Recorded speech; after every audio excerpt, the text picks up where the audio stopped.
Magandang araw sa lahat. Ang lesson natin ngayon ay tungkol sa geometric sequence. Geometric sequence refers to a sequence where each term after the first is obtained by multiplying the preceding term by a non-zero constant called the common ratio. Ang common ratio ay constant number at quotient ng consecutive term sa geometric sequence. Ito ay ginagamit to generate the next n terms of the sequence by multiplying it to the preceding term. Example number 1, 3, 12, 48, 192. Common ratio can be found by dividing any term by the number before it. So we have 12 divided by 3, which is equal to 4. Next natin, the ratio of 48 and 12 equal to 4. Then last, ratio of 192 and 48. 192 divided by 48 is 4. So, ang common ratio ng 3, 12, 48 at 192 ay positive 4. Now, to fill in the next 4 terms, just multiply the preceding term by the common ratio. So, 192 times 4 is equal to 768. Next, 768 times 4 is equal to 3,072. Next term, 3,072 times 4 is equal to 12,288. And the last term, 12,288 times 4 is equal to 49,152. So, ang last term natin is 49,152, which is the value of a sub 8. Actually, this process can also be used to determine the eighth term. Pero in addition, pwede rin gumamit ng formula. Ang general formula ng geometric sequence ay a sub n is equal to a sub 1 times r raised to n minus 1. So, sa paggamit nito, kailangan i-simplify muna yung term with an exponent before multiplying it to a sub 1.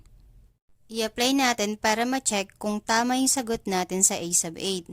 So, ang a sub n natin ay equal sa a sub 8, which is equal to a sub 1, 3, times common ratio of 4, raised to the number of terms we have 8, minus 1. So, 3 times 4, 8 minus 1 is 7. Ngayon, 3 times 4 raised to 7, yan ay 4 times 4 times 4 times 4 times 4 times 4 and times 4. So, multiplying 4 by itself 7 times. Ngayon, 3 times the product of 4 raised to 7, which is 16,384,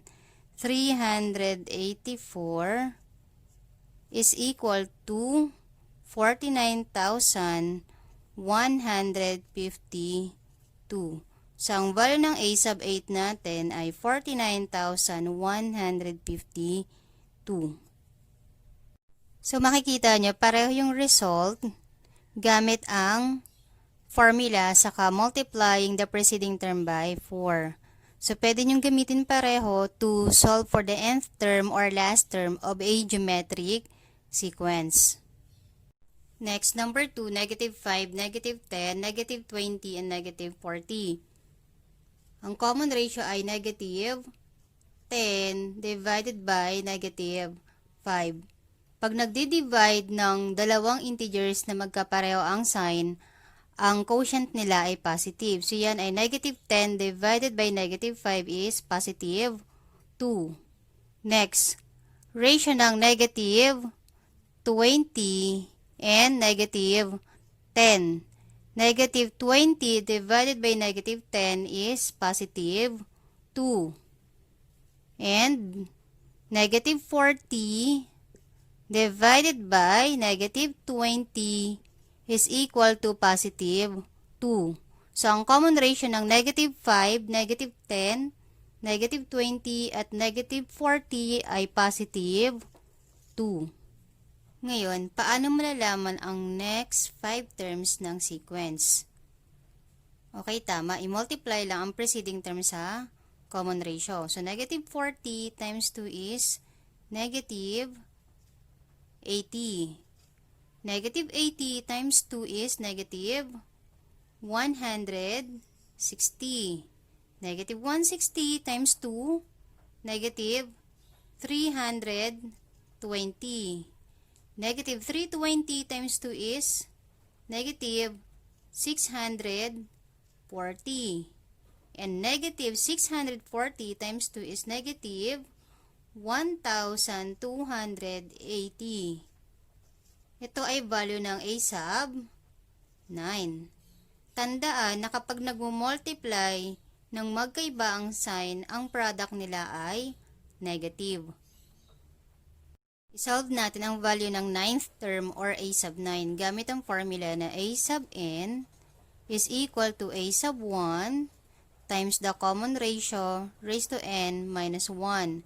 Ang a sub n natin ay a sub 9. First term is negative 5. Common ratio is positive 2. Number of terms, 9 minus 1. So, negative 5 times 2 raised to 9 minus 1 is 8. Negative 5 times 2 raised to 8 ay 256. Ang 2 raised to 8 ay multiplying 2 by itself 8 times. So, 2 times 2 times 2 times 2 times 2 times 2 times 2 times 2. Yun ay 256. Ngayon, negative 5 times 256 ay negative 1,280. So, ito ang value ng a sub 9. Number 3, negative 64, 32, negative 16, 8. Kunin natin ang common ratio. So, ang ratio ng una ay 32 divided by negative 64. Since both numbers are divisible by 32, i-divide natin para ma-simplify at makuha ang lowest term. So, yan ay 32 divided by 32 ay 1 over negative 64 divided by 32 is negative 2. So, ang ratio ng 32 at negative 64 ay negative 1/2. Recall natin, kapag nagdi-divide ng integers na magkaiba ang sign, ang quotient ay negative. Ang result ay negative. Next, ano naman ang ratio ng negative 16 at 32? So, yan ay equal pa rin sa negative 1/2. Both numbers are divisible by 16 or negative 16. Then, ang ratio ng 8 at negative 16 ay equal din sa negative 1/2. Since 8 and negative 16 are both divisible by 8 or negative 8. So, negative 1/2 ang common ratio ng negative 64, 32, negative 16 at 8. Ngayon, multiply natin yung preceding term sa common ratio para makuha yung next 3 terms. So, 8 times negative 1/2 is half of 8 is 4. Ngayon, since nagmo-multiply ka na magkaiba ang sign, ang product ay negative. Another way, we have 8 times negative 1/2. Yan ay 8 times negative 1, negative 8 divided by 2 is negative 4. Sunod naman, half of 4 is 2. Negative times negative ay positive. Then last term, half of 2 is 1. Positive times negative, negative. So, ang last term natin, ang a sub 7 ay negative 1. Now, let us solve for the value of a sub 7 using the formula a sub n is equal to a sub 1 times r raised to n minus 1. A sub n is a sub 7, which is equal to a sub 1 negative 64 times ang common ratio natin ay negative 1 half raised to n is 7 minus 1.